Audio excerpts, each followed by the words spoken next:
Welcome to Sleepy Philosophy. This is a space to set your worries down for a while, slow your thoughts, and let your mind wander at its own pace. If you're here to fall asleep, to relax, or just to listen as you drift through the night, you're in the right place. Tonight, we're not just talking about ideas, we're going on a quiet walk through ancient Athens. We'll meet a man named Socrates, someone who changed philosophy forever, not by giving answers, but by asking questions. His way of thinking, of gently poking at assumptions and wondering about life's big mysteries, has shaped how we talk, think, and even dream. There's no need to pay close attention or remember every detail. Let the story and the ideas wash over you, like a warm breeze on a quiet evening. If your mind drifts or you fall asleep, that's perfectly okay. The journey is here whenever you need it. So, find a comfortable spot. Let your muscles relax, unclench your jaw, slow your breathing. Let yourself become a quiet observer in the streets of ancient Athens. There are lanterns flickering, distant voices echoing off stone, the smell of dust and olives in the air. This is where our story begins, with a man who changed the world simply by asking, why? Tonight, we're going to spend time with a thinker who didn't write anything down, didn't claim to have all the answers, and rarely told anyone what to believe. Instead, Socrates became famous simply for asking questions, sometimes simple, sometimes difficult, always curious. Socrates didn't see himself as a wise man. He saw himself as someone who wondered, someone who nudged others to wonder too. If you met him in the streets of Athens, he might stop you, not to lecture, but to ask what you believe, and more importantly, why you believe it. He believed that wisdom didn't come from having all the answers, but from asking honest, open questions. What is justice? What is courage? What does it mean to live a good life? He made it clear that questioning isn't just for philosophers, it's for anyone willing to think a little deeper. Tonight, we'll follow Socrates as he gently questions the world around him. We'll explore how his way of asking, rather than telling, can open up new ways of seeing, even if the answers are never fully clear. So, as you settle in, let your own questions come and go. There's no need to solve anything, only to wander along with Socrates and enjoy the calm that comes with being open to possibility. Before we begin, take a moment to let yourself get comfortable. You don't need to do anything special. Just settle into your favorite spot, let your shoulders drop, and breathe a little deeper. There's no pressure here, no rush to understand everything. You can let go of the day for a while and let the sound of the story guide you. If your mind wanders, let it wander. If you start to drift off, that's perfectly fine too. Give yourself permission to relax. There's nowhere else you need to be right now, nothing you need to achieve. Just rest, listen, and let your curiosity unfold gently and quietly, like a question in the night. When you're ready, we'll step softly into ancient Athens and meet the gentle philosopher who lived there. Imagine stepping out into the streets of ancient Athens as the sun sinks low, painting the city in warm gold and deepening shadows. The air is still and gentle, touched by a distant breeze from the sea. The city is alive but not hurried. People move quietly through narrow, winding streets, some carrying baskets, some pausing to talk, beneath the glow of oil lamps that flicker on stone walls. There's a soft, steady hum to Athens at night.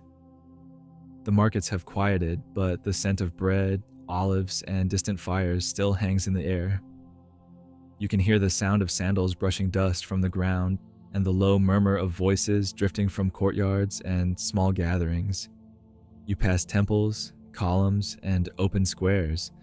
Marble statues watch over you, their faces calm and eternal in the moonlight.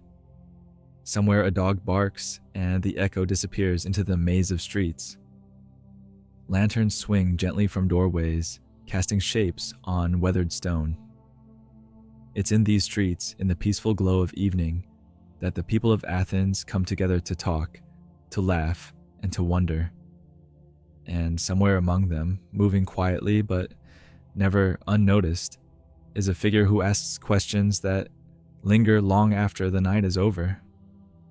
In the midst of these winding streets, there's one man who stands out. Not for his wealth or fine clothes, but for his simple presence and his endless curiosity. This is Socrates. He doesn't hurry from place to place. Instead, he wanders, pausing often, eyes bright with interest, listening to the world around him. Socrates is easy to spot. He doesn't look like a typical teacher. There's a roughness to him, a plainness that's almost comforting. He carries nothing with him except his questions. Whether he's speaking with young men in the gymnasium, shopkeepers in the market, or elders resting in the shade, Socrates is always eager to talk. But more than talking, he listens. He wants to know what others think, how they see the world, and why they believe what they do. It's never just idle chatter with Socrates. Every conversation is an invitation, a chance to look a little closer at life's big questions. His curiosity is gentle but persistent. People sometimes laugh, sometimes sigh, sometimes grow frustrated at his questions, but whether they realize it or not, they almost always walk away thinking a little deeper than before. Tonight, as you follow him through these streets, you become part of that quiet, thoughtful journey, moving at the pace of wonder, following wherever the next good question leads. Socrates lived his entire life in Athens, and unlike many great thinkers, he never wrote down his ideas. Everything we know about him comes from the words of his students and the stories they told. He wasn't a man of property or politics. He owned little, worked as a stonemason in his youth, and lived simply without luxury or ambition for wealth. He was famous not for grand speeches or heroic deeds, but for the way he talked with people, anyone and everyone. Socrates could be found in the marketplace, in the gymnasium, or under the shade of a tree, striking up conversations with strangers and friends alike. He didn't separate himself from the crowd. He became part of the city's daily life, always present, always listening, always questioning. He stood apart from other thinkers of his time by refusing to claim he had all the answers. Instead, he turned philosophy into a living, breathing conversation, a way to explore what it really means to be human. In a city full of opinions and certainty, Socrates became known for his humble, searching spirit and his belief that wisdom begins with admitting how little we truly know. Socrates was unlike most of the teachers and thinkers of his time. He never wrote a single book. He didn't open a school or charge money for his ideas. He owned little, lived simply, and spent most of his days wandering the city, talking with anyone who would listen. He was not a man of status or comfort, but somehow he became one of the most influential voices in Athens. What made Socrates special wasn't what he possessed or what he wrote. It was the way he engaged with people. He asked questions that dug beneath the surface, always looking for a deeper truth. He was famous for these conversations, and word of his unique style traveled all over Athens. You could find him in the marketplace, in workshops, or sitting in the shade, deep in conversation with anyone who happened to pass by. He built a reputation as a friendly, approachable man, but also as someone who could be difficult to understand. His questions sometimes made people uncomfortable, as if he was shining a light on things they'd rather not see. Some loved his honesty and humor. Others found him stubborn or even a bit annoying. To some, he was wise, a kind of gentle guide. To others, he was a puzzle, a troublemaker who upset the order of things. Socrates didn't mind. He was more interested in searching for truth than in being liked. In his own quiet way, Socrates was both admired and criticized, a man who made people think even when they didn't want to. What truly set Socrates apart was his style of conversation. He wasn't interested in delivering long speeches or showing off what he knew. Instead, he asked questions, sometimes simple, sometimes challenging, but always sincere. He had a way of turning a friendly chat into a deeper exploration, gently guiding others to examine their beliefs and ideas. For Socrates, the goal was never to win an argument or to impress. He believed that wisdom came not from having all the answers, but from knowing how little we truly know. In every discussion, he would listen closely, respond thoughtfully, and always circle back to another question. Why do you believe that? How do you know it's true? Could there be another way of seeing things? This approach made his conversations feel less like lessons and more like shared adventures in thinking. Socrates didn't pretend to be an authority. Instead, he played the role of a companion, walking alongside others as they tried to make sense of the world together. His way of questioning wasn't about proving others wrong, but about helping everyone, including himself, get a little closer to understanding. What truly set Socrates apart was how he approached every conversation. He wasn't interested in delivering lectures or speeches, and he rarely offered his own opinions as the final word. Instead, Socrates made a habit of asking questions, one after another, patiently and thoughtfully, so that people would start to look more closely at their own beliefs. If someone claimed to know what courage was, or justice, or goodness, Socrates would listen carefully, then ask, "How do you know?" Or, "Can you give me an example?" He'd gently push, asking, "Is that always true?" Or, "Could it be otherwise?" His questions weren't meant to trap or embarrass anyone. They were an invitation to think out loud, to explore, to dig beneath what everyone took for granted. Sometimes these conversations led to surprising discoveries. People who felt certain at first would find their answers shifting, or they'd realize that things were more complicated than they thought. Socrates didn't mind uncertainty. In fact, he welcomed it. For him, a good question was more valuable than a quick answer. He believed that real wisdom started with curiosity, with the willingness to question not just the world, but ourselves. By simply asking and listening, Socrates helped those around him see things in a new light. Even now, his way of questioning, what we call the Socratic method, remains a gentle, powerful tool for finding our way through the big questions of life. Socrates had a way of turning an ordinary conversation into something extraordinary. He believed that real wisdom didn't come from giving lectures or memorizing facts, but from asking honest, open questions and listening carefully to the answers. He wasn't interested in showing off how much he knew. In fact, he often claimed to know very little. Instead, his conversations were about peeling back layers of assumptions, step by step, to see what might be true underneath. If you asked Socrates a question, he'd likely answer with another question. If someone told him, "Justice is doing good to your friends and harm to your enemies," Socrates would smile and ask, "But what is good? What is harm? Is it always right to harm anyone, even an enemy?" He'd keep going, gently and persistently, until the conversation shifted from easy answers to thoughtful reflection. Imagine a quiet morning in the marketplace. The vendors are setting out bread and olives, sunlight just starting to warm the stones. Socrates approaches a young man who's boasting about knowing the best way to live. Instead of arguing, Socrates simply asks, "How do you know what the best way is? Where did you learn it? Can anyone truly know what's best for everyone?"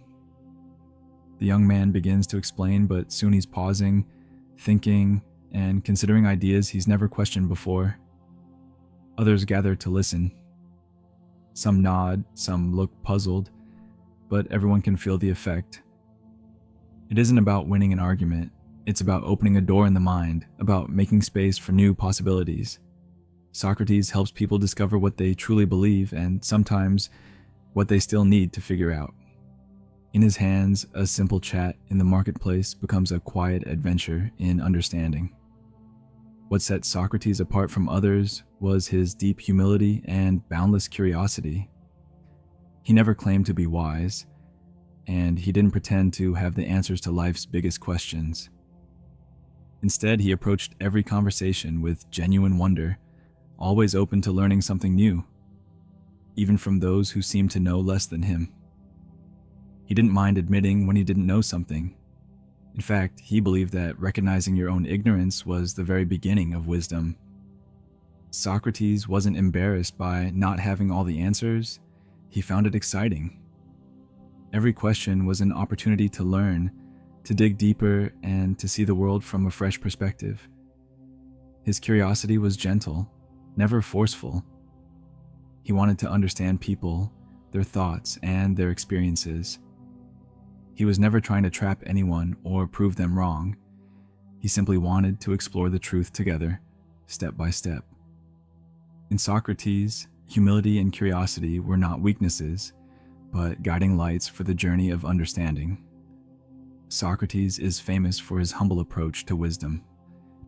He didn't pretend to have all the answers or to be wiser than anyone else.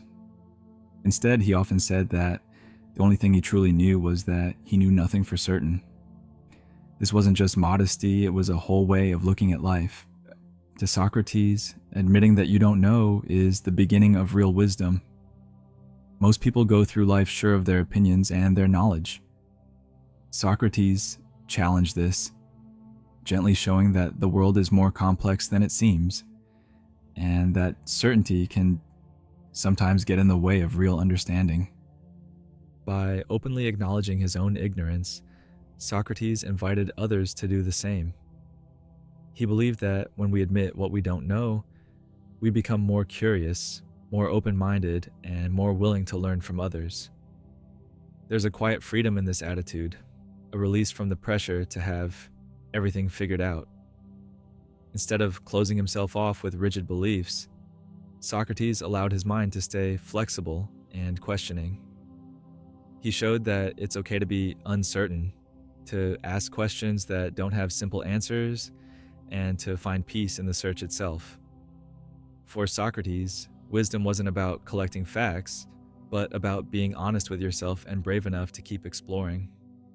Socrates is often remembered for something simple yet profound. He admitted, "I know that I know nothing." What he meant was that wisdom doesn't come from pretending to have all the answers, but from being honest about what you don't know. For Socrates, every good question was an invitation to learn, not a test to be passed. He never pretended to be above others or to have figured out life's mysteries.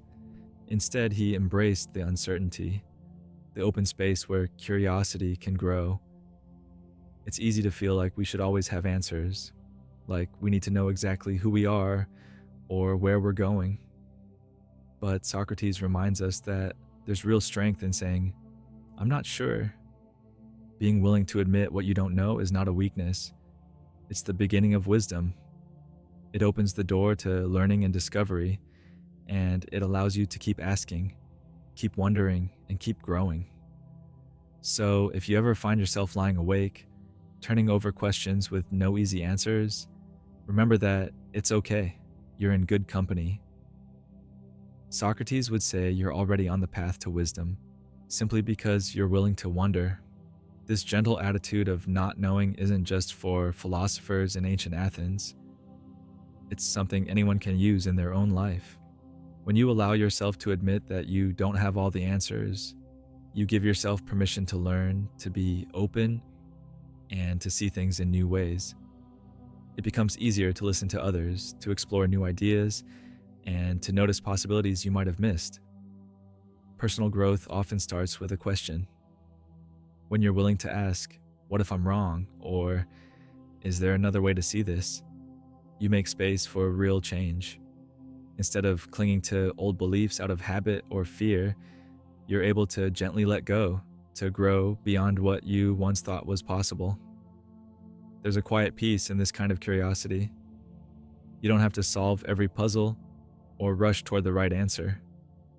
You can move at your own pace, letting each question open a little more light into your life. Socrates' wisdom is a reminder that wonder isn't just for scholars. It's for anyone willing to grow gently and honestly, one question at a time. As you settle into the quiet of the night, remember that your own questions don't need to be answered all at once, or even at all. It's enough to simply wonder. Let your questions drift in and out, soft and gentle like a breeze through the leaves. They don't need to lead to conclusions or big revelations. Sometimes the act of asking is what matters most. If a thought comes to you about your day, your dreams, or something you've always wondered, welcome it with kindness, not judgment. Let it sit beside you for a while. Maybe it will grow, maybe it will fade, or maybe it will lead to new questions you never expected. You don't have to chase certainty. There's comfort in not knowing, in allowing your mind to rest in possibility. Like Socrates, you can make curiosity your companion, not something to fear or fix. Every gentle question is a small light in the darkness, and it's perfectly okay to let that light flicker, to follow where it leads, or simply to enjoy its glow for a moment before drifting into sleep. Even now, centuries after Socrates walked the streets of Athens, his way of thinking can offer us something gentle and useful in our own lives. In a world that often feels rushed, loud, and full of opinions, there's a quiet peace in simply admitting that we don't have everything figured out. It's not a weakness to say, "I don't know." It's a kind of freedom. When you allow yourself to pause and say, "I'm still figuring this out," you give yourself space to breathe. You give yourself permission to keep learning and to stay curious. It's a relief to know that you don't have to pretend or perform for anyone. Not for others and not for yourself. Letting yourself wonder without the pressure of having to land on an answer is one of the simplest ways to feel calm. You can let your questions guide you gently, like a lantern lighting the path ahead, and know that even if you never find all the answers, the act of wondering is its own reward. In the end, just like Socrates, you might find that the best part of wisdom is the willingness to keep looking. So tonight, as you settle in and your eyes grow heavy, let your thoughts wander wherever they want to go. There's no need to hold on tightly to any idea or worry. If a question drifts by, let it float. If an answer comes, welcome it. But if it doesn't, that's perfectly fine. You can find comfort in simply being curious. There's a quiet joy in not having everything decided. Give yourself permission to rest in the gentle space between questions and answers, knowing that it's okay to be exactly where you are. Let curiosity keep you company as you drift into sleep, and trust that wonder will always be there when you wake.